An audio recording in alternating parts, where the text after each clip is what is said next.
श्रीराम लागू साहब ने कहा है कि एक्टर को एक जिम्नास्ट की तरह रहना चाहिए। बचपन कैसा रहा आपका? बचपन और लोगों में कम मिलता है ऐसा, जैसा मेरे बचपन के साथ था। मेरे फादर पहलवान थे, फ्रेंड सर्कल में भी हीरो बना रहे थे। हाँ, फेवरेट बच्चा लोग बहुत, मुझे लगता है कि मुझे कुछ एक्स्ट्रा ऑर्डिनरी होना चाहिए, नहीं तो मैं भीड़ में खो जाऊंगा। मुझे लगा कि ये कैसी पर्सनालिटी है, मुझे भी कुछ ऐसा होना चाहिए, मुझे भी कुछ ऐसा करना चाहिए। कैसी सोच होगी उस समय 12-13 साल का बच्चा इन स्थितियों में ये सोच रहा है कि चलो देख के आते हैं कहाँ स्कूल है, खुद एडमिशन ले लें।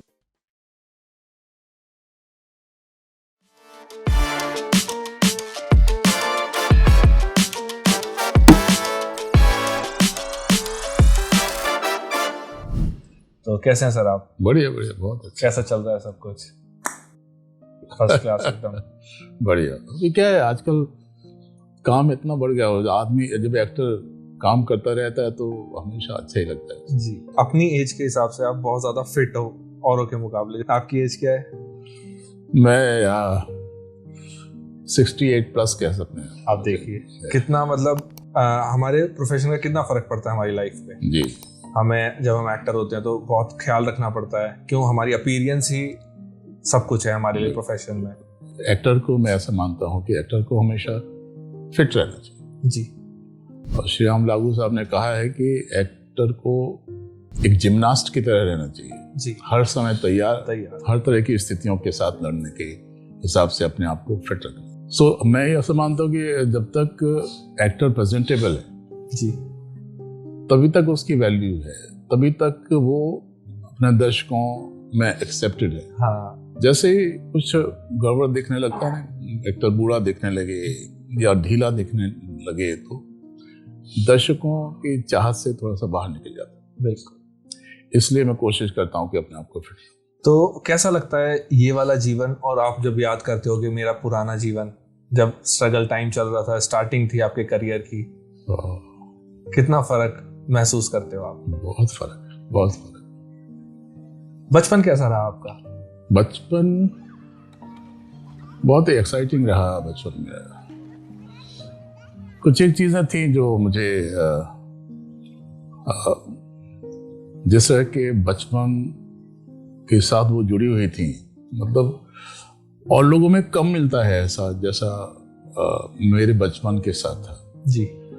बचपन में मैं हर तरह से, हर स्पोर्ट में, हर जगह आगे रहना चाहता था, फर्स्ट रहना चाहता, अव्वल रहना चाहता था। चाहे वो हमारी पढ़ाई हो या स्कूल में स्पोर्ट्स हो। हाँ। रनिंग है, भाला फेंक है। हाँ। तो ऐसे तो हर जगह मुझे अव्वल आने की बहुत ही चाहत रहती थी। ठीक। और उसके लिए फिर मैं मेहनत भी करता था। जैसे अगर गुल्ली डंडा में मैं देख रहा हूँ कि मेरे और जो दोस्त हैं वो ज्यादा अच्छा खेलते हैं तो मुझे बहुत बेचैनी रहती थी, फिर मैं अकेले ही प्रैक्टिस किया करता था। हाँ। और धूप है, गर्मी है, लकीली हमारे घर के बिल्कुल, हमारा घर थोड़ा ऊंचाई पर था और नीचे एक बड़ा स्कूल था। अच्छा। जहाँ हम पढ़े भी और बड़ा मैदान था, तो खूब स्पेस था। वहाँ प्रैक्टिस करते रहते, तो हर तरह से प्रैक्टिस करना और उस गेम में अव्वल आना, ये मेरे बड़ा शौक था। और ईश्वर की कृपा से मतलब हर बार ऐसा होता था कि मैं पढ़ाई में हमेशा मेरा स्टैंडर्ड फर्स्ट डिवीजन का रहा, टॉप रैंक में रहा। ये चीजें शायद मुझे मेरे फादर से आई हैं। अच्छा। हाँ, मेरे फादर पहलवान थे। अरे वाह। बहुत ही नामी पहलवान थे अपने सागर शहर के। हाँ। हर तीसरे चौथे महीने में कोई ना कोई कुश्ती का वहाँ कंपटीशन हुआ करता था शहर का, और उसमें हर बार कुश्ती मार के लेके आते। अच्छा। हाँ, हर बार जीतते थे। और जब वो जीतते थे तो उनके जो अखाड़े के जो उनके अपने मित्र मंडली है, उनको कंधे पे बिठा के और जश्न के ढोलक और ढोल और नगाड़े बजाते हुए ढंढना और नाचते गाते हुए लेके आते, वहाँ से उस जगह से घर तक लेके आते। और पूरा शहर में लोग खड़े हुए देख रहे हैं, सड़क के दोनों तरफ, कोई छत पे से देगा, कोई नहीं। इतना फख्र महसूस होता था कि क्या बात है, मुझे भी कुछ ऐसा करना है, मुझे भी इसी तरह से ही रहना है। मुझे भी लोग इतना इतना स्वागत करें लोग मेरा, इतना मान, इतना प्रसिद्धि हो, इस तरह से मुझे कंधे पर लेके चलें। सो मतलब इस स्थिति में अपने आप को बनाए रखने के लिए वो खूब मेहनत करते थे। दंड बिठक, मतलब 2-2 घंटे तक दंड बिठक लगाया करते थे। 3000 से 5000 तक दंड बिठक। जो फर्श है पूरा पसीने से बह जाता था, पानी पानी हो जाता था, तो उसको हम पोछा लगाया करते थे। तो वो मेहनत मैंने देखी थी उनकी। तो कुश्ती में अव्वल रहने के लिए ये सब चीजें बहुत जरूरी है। बिल्कुल सही बात। तो वो सब मैं देखा करता था। मैं भी वो भी मुझे साथ में लेके जाया करते। तो वो सब देख के वो मेहनत करने का संस्कार मेरे अंदर आया कि प्रैक्टिस से आप कोई भी चीज हासिल कर सकते हैं। तो हर चीज में प्रैक्टिस, हर चीज में प्रैक्टिस, जिसमें आपको अव्वल आना है उसमें प्रैक्टिस जी। सो इस तरह से बचपन मेरा अव्वल अपने आप को लाने में गुजरा। और उस वजह से मैं लगभग हर जगह, स्कूल में भी, अपने पड़ोस में भी, अपने फ्रेंड सर्कल में भी हीरो बना रहता। हाँ, फेवरेट बच्चा। लोग बहुत पसंद करते थे जी। वही चीज आज तक मैं कैरी करता हूँ। वो एक बिहेवियर में आ जाती है। हाँ, वो मतलब मुझे लगता है कि मुझे कुछ एक्स्ट्रा ऑर्डिनरी होना चाहिए। मुझे और लोगों से अलग होना चाहिए, मुझे और लोगों से बेहतर होना चाहिए, नहीं तो मैं भीड़ में खो जाऊंगा। सही बात। और उसके लिए मुझे जो कुछ भी करना है, जो मुझे आता है, उसमें मुझे अभ्यास करना है जी। तभी मैं उसमें और लोगों से बेहतर दिखूंगा और लोगों से बेहतर आ पाऊंगा। सो आपने बचपन की बात कही कि बचपन कैसा गुजरा, तो बचपन ऐसे। तो जब हर चीज में आप अव्वल आया करते थे तो एक ड्रीम रहता है कि यार मेरे को अवार्ड वो वाला मिलना चाहिए, तो ऐसे कोई चाह रही कि हाँ भाई मेरे को उस अवार्ड के लिए मेहनत करनी है? नहीं, उस तरह से नहीं सोचा मैंने। उस तरीके से उस तरह से मैं उससे फितरत का हूँ भी नहीं। जो मैं काम करता हूँ उसका जब प्रतिसाद मिलता है ना सामने वाले से, जैसे मैं बचपन में जैसे अव्वल आया करता था, तो लोगों में जो मेरे प्रति एक जो अपनापन, प्यार, रिस्पेक्ट मिलता था, मेरे लिए बहुत बड़ी बात थी। पड़ोस के अगर अंकल या बड़े दादा अगर मेरी तारीफ कर दें तो मेरे लिए बहुत बड़ी बात थी। इसी तरह से अगर स्कूल का प्रिंसिपल आपकी तारीफ कर दे तो कितनी बड़ी बात है किसी भी स्टूडेंट के लिए। तो मैं उस हिसाब से सोचा करता था और वो आज भी सोचता हूँ। तो जैसे आपका बैकग्राउंड कुश्ती का रहा, जैसे फादर साहब कुश्ती करते थे, तो आपने नहीं सोचा कुश्ती करने का? मतलब मैंने सोचा था कि शायद ऐसा कुछ करूं। बचपन में मालूम नहीं होता ना कि क्या करेंगे, लेकिन हम सीखी, मैंने कुश्तियाँ सीखी। अखाड़े जाया करते थे, लगभग 3 साल तक लगातार मैं उनके साथ जाता रहा। तो दांव पे सीखे, कलाबाजियाँ सीखी, हाथ पर चलना, कलाबाजियाँ करना, मुगदर घुमाना, अच्छा, लकड़ी घुमाना, वो सब सीखा हमने। लेकिन फिर जो डेस्टिनी में लिखा है कुछ वैसा तो होता रहा। और किस तरीके से पहुंचे आप एक्टिंग की तरफ? मैं दिल्ली आया। दिल्ली में पढ़ाई की मैंने, 8वीं क्लास से ग्रेजुएशन तक दिल्ली में पढ़ाई की। और उसी दौरान फिर नेशनल स्कूल ड्रामा का पता चला और वहां पर मेरा सिलेक्शन हुआ। तो घर से कितना सपोर्ट मिला कि हाँ भाई जाओ, दिल्ली जाओ? नहीं, वो तो घबराए हुए थे मेरे पेरेंट्स। तो ये भी एक बड़ा दास्तान है, लंबी जी।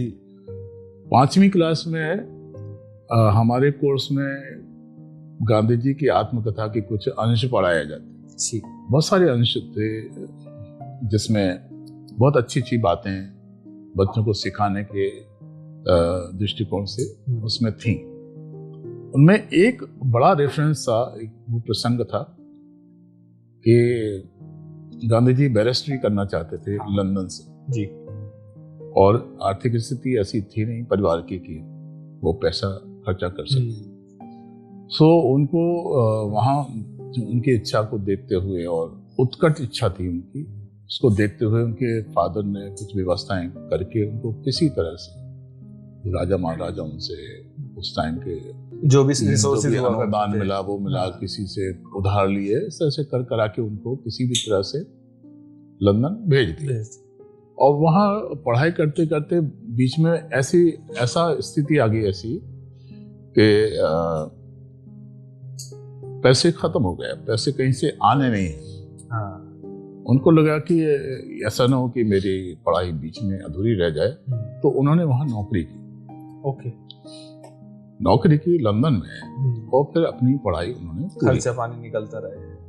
बहुत सारी बातें ऐसी थी जो मैंने जब उनके अंश मैंने पढ़े थे, तो इस तरह से मुझे लीड मिली कि इन्होंने क्या क्या किया होगा लंदन में। लंदन में जाके इन्होंने फिर नौकरी की, नौकरी करके अपनी बैरिस्ट्री पढ़ाई की, बैरिस्ट्री की पढ़ाई करके भारत लौटे। और इस बात ने मुझे बहुत प्रेरित किया, बहुत ही मैं इंस्पायर हुआ। मुझे लगा कि यार मैं पढ़ने लिखने में होशियार था, हर चीज में मेहनत करके आगे बढ़ने का एक बड़ा शौक था, और वो संस्कार भी था मेरे अंदर। तो मुझे लगा कि अगर गांधी जी लंदन में जाके नौकरी कर सकते हैं अपनी पढ़ाई के लिए, तो मैं भी तो कर सकता हूँ, मैं तो उनसे ज्यादा मेहनत कर सकता हूँ। ऐसा एक थॉट मन में आ गया था। वो समझ लो कि 5वीं के बाद निकल गया। लेकिन दिमाग में कहीं ना कहीं वो रहा। एक दिन मुझे अपने बड़े भाई साहब की छोटी सी लाइब्रेरी थी, उसमें काफी किताबें हुआ करती थी, तो सत्य के प्रयोग नाम से उनकी गांधी जी की आत्मकथा दिखाई दे गई जी। तो मैंने कहा, अरे यार ये तो वही किताब है जिसका अंश मैंने पढ़ा था। मैंने तुरंत निकाली वो, और जैसे ही मेरे हाथ में आई वो, मैं तुम्हें बता नहीं सकता, मैं इतना गुम हो गया, खो गया। मुझे पता नहीं लगा कि कब शाम हो गई, कब रात हो गई। खूब आवाज़ें पड़ी हमारे मदर की, फादर की। उनका हाँ आता हूँ। उनको लगा कि उनको ये पता था कि बहुत मेहनत करता है और पढ़ ही रहा है, तो उन्होंने छोड़ते गए, जो कुछ भी खाना वाना है वो वही दे गया। और एक सेटिंग में मैंने पूरी किताब पढ़ ली, और मैं एकदम गुम हो गया, तो उनकी दुनिया में गुम हो गया। मुझे लगा कि ये कैसी पर्सनालिटी है, माय गॉड, मतलब इतनी अद्भुत पर्सनालिटी है। मुझे भी कुछ ऐसा होना चाहिए, मुझे भी कुछ ऐसा करना चाहिए, पूरी दुनिया में इनका नाम है। ऐसे ऐसे थॉट्स दिमाग में चलने लगे। तभी मेरा फिर शौक बन गया। फिर मैंने नेताजी सुभाष चंद्र बोस की बायोग्राफी पढ़ी, जीवनी पढ़ी, सरोजनी नायडू की पढ़ी, लाल बहादुर शास्त्री की पढ़ी। मतलब इस तरह से मुझे लोगों की, मतलब बड़े लोगों की आत्मकथाएं पढ़ने का शौक हो, और फिर मैं उन्हीं की दुनिया में रहने लगा। मुझे लगा कि मुझे तो ऐसे ही कुछ करना है। जो सिस्टम था उस समय सोसाइटी का, कि पढ़ाई की और पढ़ाई करके नौकरी के लिए तलाश चालू की, और जैसे ही नौकरी मिली आपकी शादी हो गई। शादी हुई तो बच्चे पैदा हुए। बच्चों को उनका लालन पालन करते हुए, जय सिया राम। तो ये कैसी जिंदगी है? वो सब किताबें पढ़ने के बाद मुझे ऐसी जागरूकता पैदा हुई कि ये कैसी जिंदगी है, हीरोइक जिंदगी। हाँ, हमको तो ये चाहिए, ये है असल जिंदगी, और मुझे ऐसे ही करना है। और इनको पढ़ते पढ़ते ये निष्कर्ष निकल रहा था कि हर बड़े व्यक्ति ने कहीं ना कहीं बड़े संस्थानों में पढ़ाई की है, बड़े स्कूलों में पढ़ाई की है, बड़े शहरों में पढ़ाई की है, और तब वो जाके इतनी मैच्योरिटी लेवल पर पहुंचे हैं कि उन्होंने अपना नाम बनाया। बिल्कुल। तो मुझे भी यहाँ सागर से निकलना पड़ेगा और किसी बड़े शहर में जाना पड़ेगा, और जिस तरह से गांधी जी ने पढ़ाई, वहाँ नौकरी वगैरह करके पढ़ाई की, मुझे भी वैसे ही करना है। मुझे मालूम था कि आर्थिक स्थिति घर की इतनी ऐसी नहीं है कि मुझे हर महीने कुछ पैसा दे दिया जाए और मैं पढ़ाई करूंगा बाहर। सो ये दिमाग में एकदम से फितूर घुस गया। और मैं तलाश करने लगा, एक मौका आया कि ऐसा मौका कि कहीं दिल्ली का या हैदराबाद का या बेंगलोर का, तो उस एज में 12 साल की एज में ये सब मेरे दिमाग में चल रहा है। और आजकल बच्चे 25 साल की उम्र तक नहीं ढूंढ पाते क्या करना है। सो इस तरह से जब होता है, जब ये बात भी कही जाती है ना, जब कोई दिल से चाहे तो पूरी कायनात बिल्कुल आपका सपोर्ट करती है जी, और स्थितियां वैसी क्रिएट कर देती है कि ऐसा हो जाए। बिल्कुल, और वैसा हुआ। दिल्ली का मुझे एक एड्रेस मिला, और इतना दम था मेरे अंदर, इतना समझ लो ओवर कॉन्फिडेंस कह सकते हैं। उस एज में अगर ये कॉन्फिडेंस आ जाए कि मुझे दिल्ली जाऊंगा मैं, दिल्ली राजधानी, उस समय ये 69 की बात है, हाँ 69 का हमारा ज़माना कैसा था आपको तो पता भी नहीं, बिल्कुल पुराना ज़माना। हाँ हमारे बगल में, हमारे शहर के बगल में गांव था हमारा, जहाँ हम सब बैलगाड़ियों से हाँ। आते जाते थे। वो था। ऐसे में ये डिसाइड करना कि मैं दिल्ली जाऊंगा हाँ। और वहाँ पढ़ाई करूंगा, नौकरी करूंगा और पढ़ाई करूंगा, कुछ नहीं पता क्या करूँगा, कैसे करूँगा, कैसे करूंगा ये नहीं पता, बस करूंगा करना है। वहाँ पर। हाँ। और ये कॉन्फिडेंस मुझे दिया गांधी जी की आत्मकथा ने और दूसरी जीवनियों ने। तो आपको लगता है कि बच्चों को जीवनियाँ पढ़नी चाहिए? यस, आपको राह कैसे मिलेगी? हाँ। आपको एक तो आपको अपने आइडियल्स मालूम होने चाहिए जी जिन्होंने अब इतना संघर्ष, इतना स्ट्रगल करके अपना नाम बनाया है। जी उन्होंने कैसे बनाया, कैसे किया है ये सब काम। आप जब तक पढ़ेंगे नहीं, आपको रास्ता कैसे सूझेगा, कैसे आपको इंस्पिरेशन, मोटिवेशन मिलेगा कैसे? सही बात। सो आपने बिल्कुल सही कहा कि बच्चों को जीवनियाँ पढ़नी चाहिए। आलतू फालतू मैसेजेस ये वो इसमें फंसे ना रहें, उससे निकलें और थोड़ा सा अपनी जिंदगी को कहाँ पहुंचाना है इसके बारे में जरूर सोचें। तो जब आप दिल्ली आए, आपने बताया आपको एक एड्रेस मिला, तो किसका एड्रेस था वो? वो एक्चुअली क्या था कि दिमाग में जब ये फितूर घुमा कि कहीं से कुछ कनेक्शन मिले कि मैं बेंगलोर या हैदराबाद या दिल्ली कहीं निकल जाऊं, तो मैं अपनी इस बात की चर्चा अपने एक दोस्त से जरूर करता था जो मेरे साथ था।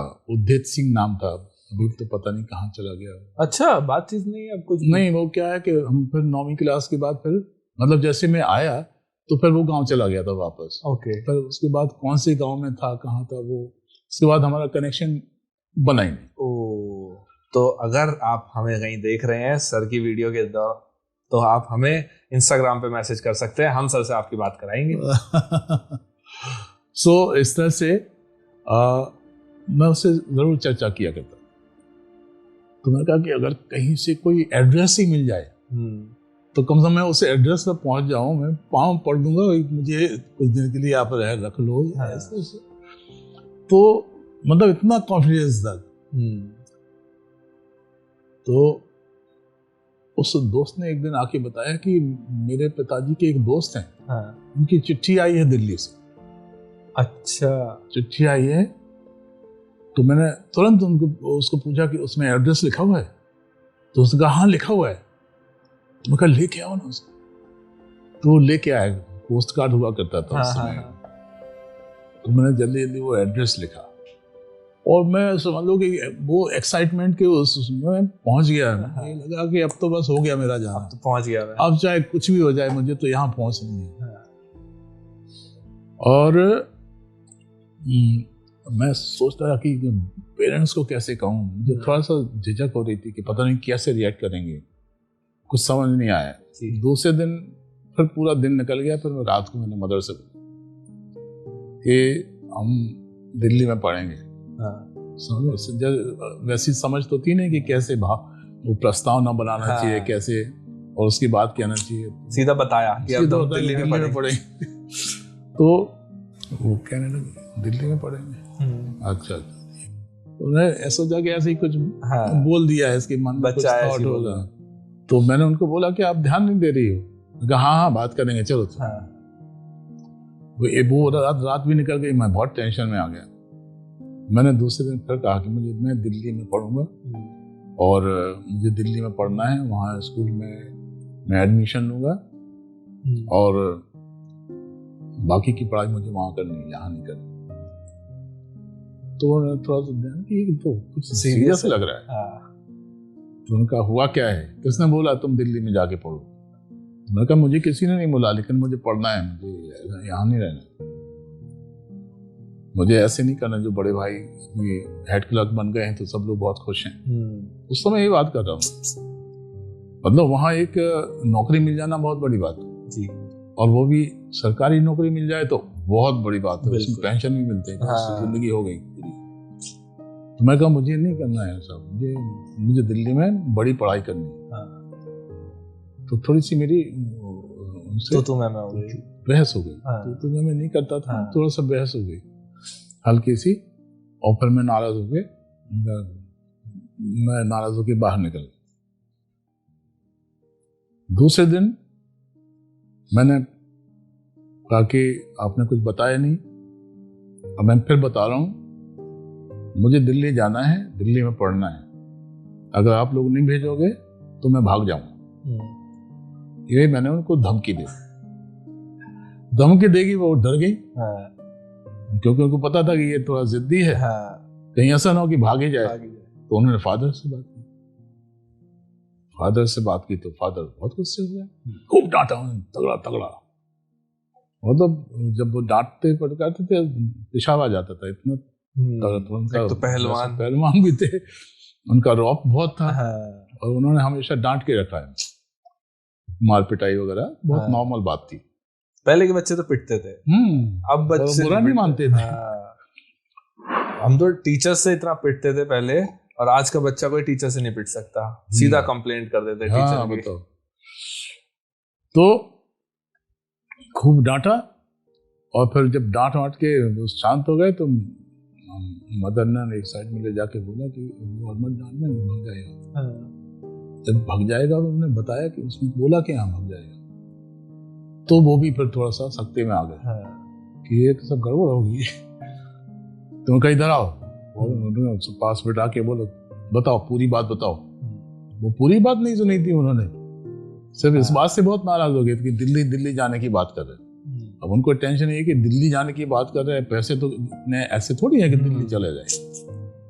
तो फिर मैंने उनको पूरी बात समझाई कि मेरे पास एड्रेस है, देखो ये है, दिखा दिया उनको। मेरे लिए बहुत बड़ी ताकत थी वो एड्रेस। तो मैंने उनको बोला कि ये एड्रेस है और मुझे किराया दे दो, और जो कुछ भी दे सकते हो वो दे दो, मैं इस एड्रेस पर जाऊंगा और इनके यहाँ रहूंगा, और इनकी हेल्प लेके मैं स्कूल में एडमिशन कराऊंगा और वहाँ पढ़ाई करूंगा और फर्स्ट डिवीजन आऊंगा, ये मैं प्रॉमिस करता हूँ। तो ये सब कॉन्फिडेंस उन्होंने देखा और उनको लग गया कि अगर मैंने इनको स्कूल नहीं भेजा तो कुछ गलत ना कर ले। फाइनली इस तरह से उन्होंने 52 रुपए दिए और कुछ 4-5 दिन का उन्होंने खाना वाना बांध दिया। अच्छा। पहले के जमाने में ये बड़ा नॉर्मल था, कहीं भी आप ट्रैवल के लिए जा रहे तो 2-3 दिन का खाना बना के देते जी। तो उन्होंने 5 दिन का खाना बनाया और थैले वाले में कोई चादर वगैरह जो कुछ भी अवेलेबल था, कुछ कपड़े वगैरह।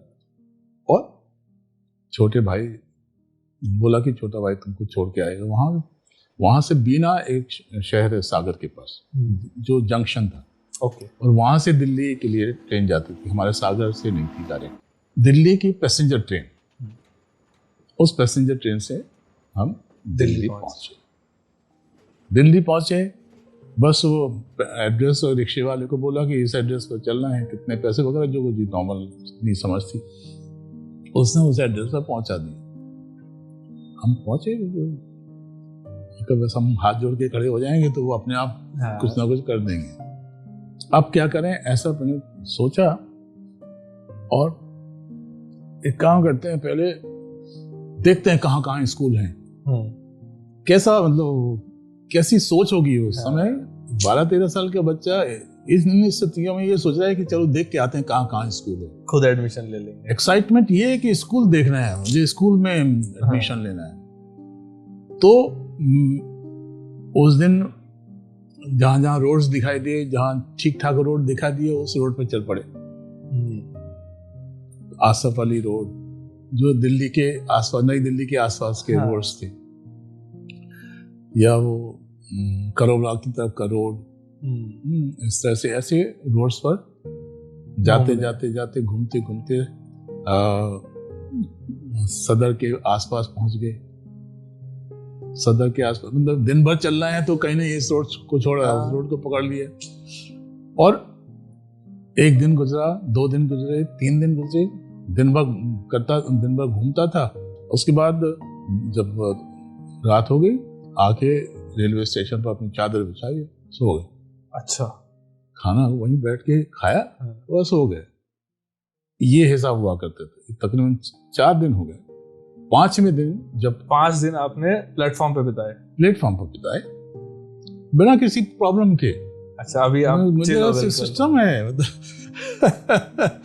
ये दिन भर देखना कहाँ कहाँ स्कूल हैं, कौन कौन से स्कूल हैं, और बस आए और अपने चादर बिछाई, खाना वाना खाया, मुँह हाथ धो के पास पानी वानी सब अवेलेबल होता है, और खा पी के लेट गए। 5वें दिन जब खाना खत्म हो रहा है तब थोड़ी सी चिंता हुई कि अब खाना तो खत्म हो रहा है और पैसे भी 15-20 रुपए कुछ बचे। तो देखते हैं, एक काम करते हैं, दुकानें भी देखते हैं कि कहाँ काम कर सकता हूँ। हाँ, नौकरी देखते हैं। हाँ, मतलब स्कूल तो देखने ही है, स्कूल देखते के साथ में ये भी देखते रहते। लकीली शायद ये डेस्टिनी है जो हमको पहुंचा रही थी। बाड़ा हिंदूराव एरिया को तो आप दिल्ली के जानते हो। हाँ, पहाड़ी धीरज और बाड़ा हिंदूराव एरिया में जा रहे थे तो अचानक एक नजर पड़ी, क्या है, मतलब महल की तरह कोई बिल्डिंग थी। हाँ, वो सारे पुराने बने हुए और गुंबज थे जैसे महल में हुआ करते थे। तो मैं थोड़ा नजदीक गया तो गेट लगा हुआ था और वो स्कूल था। अच्छा। तो मुझे लगा यार ये बढ़िया स्कूल है, ये तो कमाल का स्कूल है, मुझे तो इसमें पढ़ना चाहिए। क्या नाम था स्कूल का? बाड़ा हिंदूराव माध्यमिक स्कूल। फिर मैंने सामने देखा कि क्या क्या दुकानें हैं। तो दुकानें भी अच्छी थी, स्टेशनरी की शॉप थी, चाय की दुकान थी, नाई की दुकान थी और दूसरी किराने की दुकान थी। तो मुझे लगा ये अच्छा है, अगर इन दुकानों में अगर मैं स्टेशनरी की शॉप पर करूँगा काम तो वहाँ पर टीचर भी आएंगे, वहाँ पर स्टूडेंट्स भी आएंगे, उनसे फिर अब मेलजोल बढ़ सकता है। और जब थोड़ा सा मेलजोल बढ़ जाएगा तो उसके बाद फिर उनसे मैं रिक्वेस्ट कर सकता हूँ, एडमिशन की बात कर सकते हैं, या उस दुकानदार से ही कह सकते हैं। उसके साथ घनिष्ठता हो जाएगी तो कुछ समय के बाद अपनी इच्छा बता दूंगा। तो चलते हैं, रिक्वेस्ट करते हैं। एक बुजुर्ग से थे जो स्टेशनरी पर थे, तो मैंने पूछा उनसे तो कि आपके यहाँ कोई लड़का तो नहीं चाहिए काम करने के लिए? पता तो है नहीं कैसे बात करते क्या। तो उसने देखा उसको थोड़ा इंटरेस्टिंग सा लगा, और जैसे ही उसने पूछा कहाँ से आए हो तो मैं थोड़ा डर गया जी, उसकी बहुत डरावनी आवाज थी, गरजदारी। तो फिर मैंने बताया गया ऐसे ऐसे। अच्छा, काम करोगे? हाँ, काम करोगे। रहोगे कहाँ? तो जहां आप कहोगे वहां रह लेंगे। बोला अच्छा, इस पट्टे पे सो जाओगे? वो दुकान के आगे छोटे से पट्टे नहीं होते हैं? उनका हाँ हाँ हाँ, मुझे लगा कि हाँ हो रही है हर चीज में। हाँ, उनका हाँ, मैं रुक जाऊंगा, हाँ यहाँ सो जाऊंगा। अच्छा, 10 रुपए महीना मिलेंगे, बोलो। उनका हाँ हाँ हाँ बिल्कुल, मुझे मंजूर है। और इस मतलब एक्साइटमेंट ये थी कि मुझे ठिकाना मिल गया। क्या मिल रहा है क्या नहीं, कौन खाना पीना तो दे नहीं है इनको, खाना पीना भी उन्होंने बोला कि खाना पीना रहेगा और यहाँ से होगी, और 10 रुपए। मैंने कहा हाँ हाँ मैं कर लूंगा।